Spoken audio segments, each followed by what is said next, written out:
I was 20 and trying to pay my own way through summer trade school semesters by working all winter. Finding enough work was tough, but my uncle got me a job on his crew doing demolition work on an old office building. The guy I was replacing got caught cutting corners and fell off a roof with no safety harness, broke both collarbones, would be recovering for at least 2 months. My first day on the job site was a bitterly cold February 20th. The air had this weird, oppressive feeling, and the wind cut right through my coat and vest. We had to work overtime because the snow would cause a few days of snow removal before we could get back to tearing down the masonry. The bosses wanted as much done as possible, so we were there till near midnight. The last few hours of my shift, the snow started, and soon visibility was down to almost zero. Finally, the foreman told us to get lost, and I clocked out.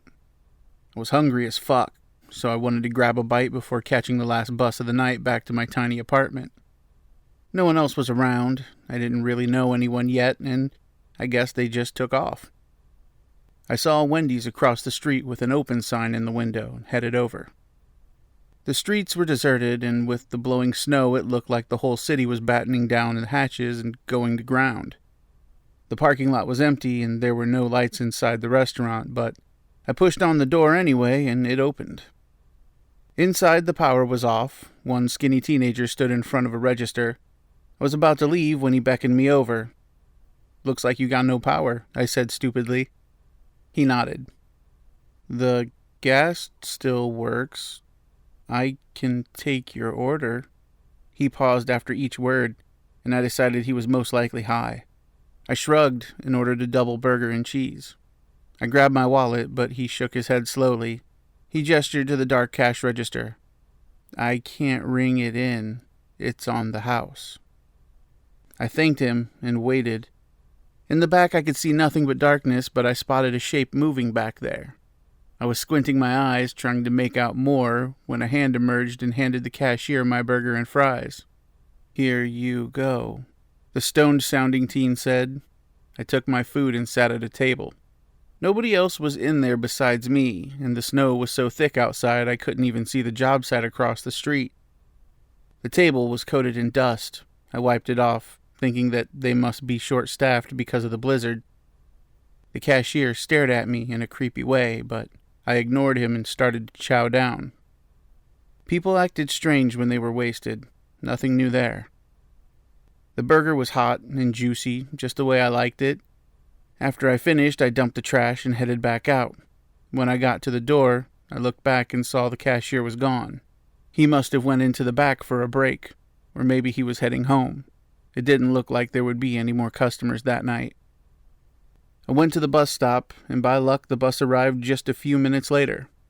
There were only 3 other people on the bus, and I noticed an old lady looking at me funny every once in a while. It took about a half hour to get to my stop. When I got up to get off the bus, a few people shrank back from me as if they were afraid, but I didn't think much of it. You had to be careful around strangers nowadays. When I got up to my apartment, I took off my work coat and vest and pulled off my steel-toed boots. I went to take a piss, and that's when I saw my reflection in the mirror. There was blood all around my mouth and down my chin, a trail of red that also spread all over my white t-shirt. What the fuck? I thought. I must have bit my lip or cheek or something. I opened my mouth, but there was no pain and nothing bleeding. No wonder those people were staring. I cleaned myself up and went to bed, dog-tired. 2 days later, I came back to work, and Charlie, the dude I was manning a wheelbarrow with, asked me where I went the other day after work. I said I grabbed a bite to eat. He told me they were looking for me and figured I'd be at the McDonald's a block away because that's where everyone went after work. I told him I went to Wendy's instead, and he stared at me blankly. "What Wendy's?" I pointed across the street, but my mouth dropped open as I noticed the decrepit appearance of the building. It looked like it hadn't been open in ages. "Nice one," Charlie said with a smile. "That place is the next building we're tearing down. After what happened in there, no one will ever want to rent that space again." A chill went up my spine as I wondered, who had taken my order?